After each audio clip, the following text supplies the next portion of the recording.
प्रयागराज वासियों को मेरा सादर प्रणाम।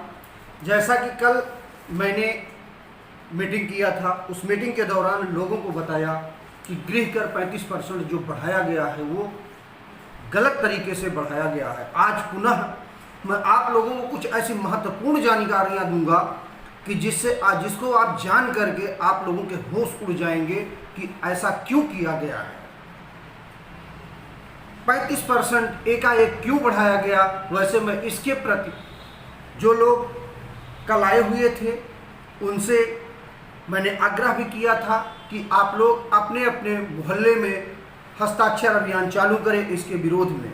लोगों ने शुरू भी कर दिया है। कल हमारे बैठक में लगभग 60 लोग आए हुए थे और आते गए बाद में मीटिंग खत्म होने के बाद भी। फिर भी मैं संतुष्ट था कि चलिए कुछ लोग तो जागे। जहां एक भी आदमी नहीं जग रहा था वहां 60 लोग का जागना बहुत ही बड़ी बात है। तो आज सबसे पहले मैं आप लोगों को एक चीज़ दिखा दूं कि जो मैंने पत्र लिखा है, यह पत्र मैंने ऑलरेडी लिख दिया है, ये देखें। और इस पर जो लोगों ने सिग्नेचर किया है ये सिग्नेचर है। इसके विरोध में कोई खड़ा हो या ना खड़ा हो, मैं हमेशा अपने क्षेत्रवासियों के लिए, अपने प्रयागराज वासियों के लिए तत्पर रहूँगा। उसके लिए मुझे चाहे जितनी कठिनाइयों का सामना करना पड़े, मैं 100% आप लोगों के हित की लड़ाई में लड़ूंगा।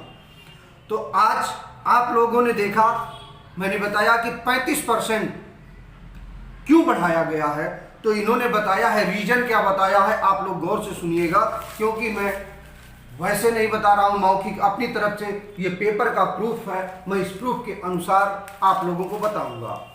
तो आप लोग ध्यान दें, सुने। इन्होंने कहा है गृह कर के राजस्व से शहर में होंगे विकास कार्य। क्या विकास कार्य होगा? पार्षदों का मानदेय 300 से बढ़ाकर 2000 रुपये किया गया। ध्यान दीजिएगा, जो पार्षदों का वेतन है, जो भत्ता है, सॉरी वेतन नहीं भत्ता, जो पार्षद का भत्ता है, जो 300 रुपये इनको दिया जाता था दोस्तों, अब वो कितना दिया जा रहा है? 2000 रुपया, जिसके कारण हमारे ऊपर 35% लगाया गया है। ठीक, परसेंटेज में अगर निकाले इसको तो आप लोग जानते हैं कितना परसेंट होगा? 566.7%। यह परसेंटेज होता है कि एकाएक भत्ता बढ़ाने का। आप लोगों ने कभी आज तक ऐसा सुना नहीं होगा अपनी लाइफ में कि एक साथ 567% भत्ता बढ़ाया गया हो। एक्चुअल में जो आया है 566.7% आया है, तो 5% 0.5 बड़ा है, इसलिए हम 67 उसको मान लेते हैं। तो वो 567% इन्होंने बढ़ा दिया है। ये कहाँ का न्याय संगत है? इसका कारण क्या है कि हम लोगों का सोना। अगर हम लोग सोते रहें तो वह दिन दूर नहीं कि हम लोग कटोरा लेकर के रोड पे रहेंगे, हमारे प्रयागराज की जनता। मैं पुनः कहता हूं आप लोगों से कि आप लोग जागने का काम कीजिए। अगर यूं ही सोते रहे तो आज नहीं तो कल हमारे बच्चे जो बड़े हो रहे हैं उनको रहने के लिए स्थान नहीं मिलेगा शहर में। वो अपना मकान बेच करके कहीं जा करके झुग्गी और झोपड़ी में निवास करेंगे। पानी का आपने कहा कि पानी नहीं बढ़ाया गया है। अगर पानी बढ़ाया नहीं गया है तो 4200 रुपया क्यों आ रहा है? ये क्या कारण है? ऊपर से नगर निगम ने जल निगम को भी ये छूट दे दी है कि अगर कोई जल निगम का जल टैक्स नहीं भर रहा है तो आप उसका कुर्की कर दीजिए। इस कोरोना काल में भी कुर्की हो जाएगी आपकी, कोई नहीं देखने वाला है। अगर आप लोग अभी भी सोते रहे तो 100% है कि कोई नहीं बचाने वाला होगा आपको। आप लोग अपने अनुसार राम राम करते रहिए, वो लोग आएंगे और झोपड़ी आपका सब चीज गायब करते रहेंगे, आपके ऊपर बोझ डालते रहेंगे। कहिए चलिए आज गहना बेच करके टैक्स दीजिए, कल आधा मकान बेच करके टैक्स दीजिए, और परसों क्या है कि अब आप एकदम चले जाइए कहीं रोड पे टेंट और तंबू में लगा के सबको निवास करवाने का प्रोग्राम है।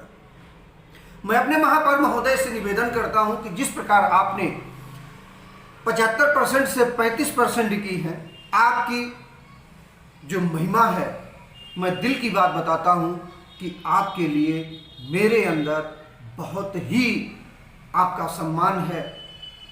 जिस प्रकार आपने 75 से 35% किया, उस प्रकार 35 से 10% करवाने का आग्रह कीजिए नगर आयुक्त महोदय से, क्योंकि इसमें समस्त आपकी जनता की भलाई है और जनता की भलाई हमारे समझ से आप सबकी भलाई है, हम सबकी भलाई है। तो ये है मेरा निवेदन महापौर जी से। फिर उन्होंने क्या कहा है आगे मैं बताता हूँ और किस पे होगा।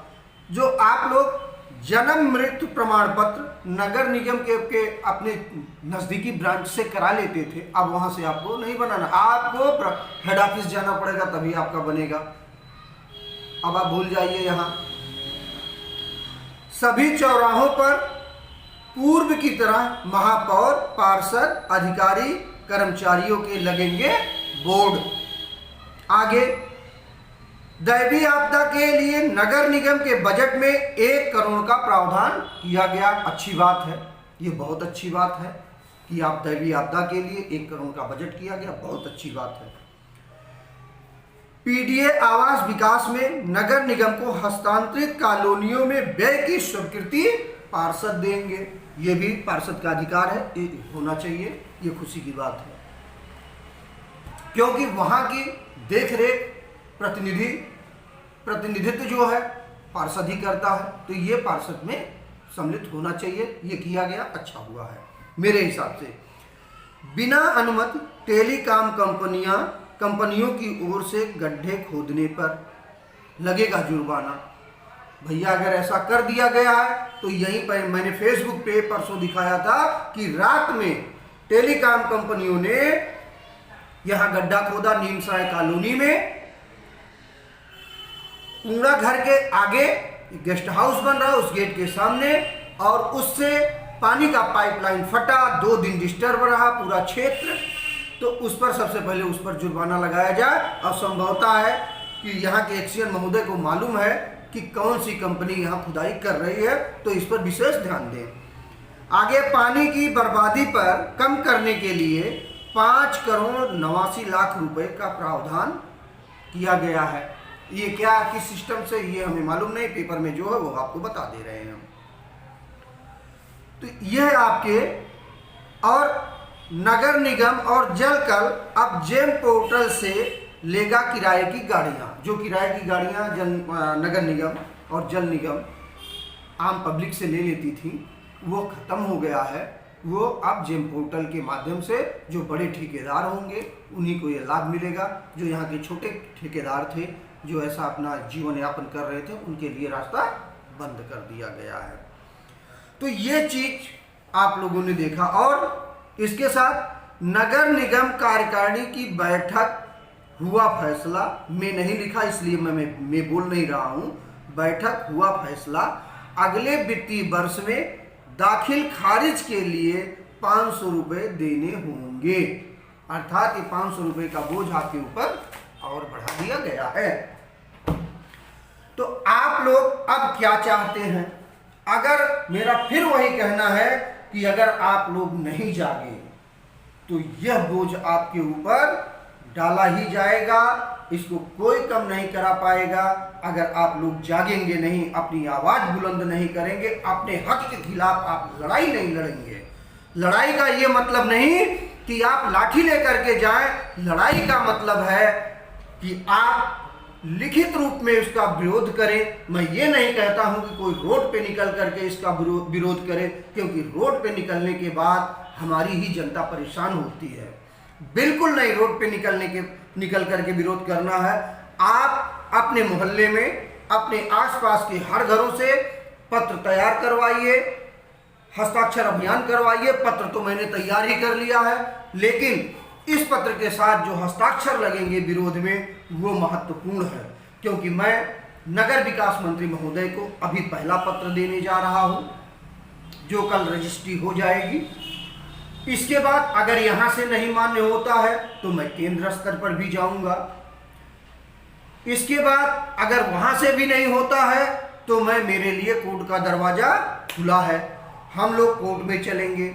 तो आप लोग करना क्या है, यह आप लोग खुद निर्णय ले लीजिए। आप लोगों को टैक्स भरना है, संपूर्ण रूप से बढ़ता जाए, आप उसके बोझ तरह दबते जाइए, वो मंजूर है। या आज हमें खड़े होकर के आवाज़ उठा करके इसका विरोध करना है। तो मैं अपने समस्त प्रयागराज वासियों से निवेदन करता हूं कि आप लोग जो भी समाज सेवी अपने अपने मोहल्ले के हों, क्योंकि कोई ना कोई हर मोहल्ले में एक समाज सेवी होगा, वह आगे आए। अगर समाज सेवा करना चाहता है तो वो आगे आकर के कम से कम 50 लोगों से संपर्क करे और 50 लोगों से का दस्तखत करा करके वो अपनी तरफ से ही अपने मोहल्ले का अपने तरफ से एक लेटर पहुंचाए, जिससे हमारे मंत्रीगण, हमारी सरकार की आंखें खुले कि नहीं, हमारी प्रयागराज की जनता जाग रही है, सो नहीं रही है। ऐसे तो आप अगर सोते रहेंगे तो कुछ नहीं होगा। बाकी आप इसका फैसला खुद कीजिए और यही प्रक्रिया चलता रहा। फिर मैं आप लोगों से एक बार कहूंगा कि एक बार आप लोग मोदी जी के विचारधाराओं को समझें और सुने कि प्राइवेट क्यों किया जा रहा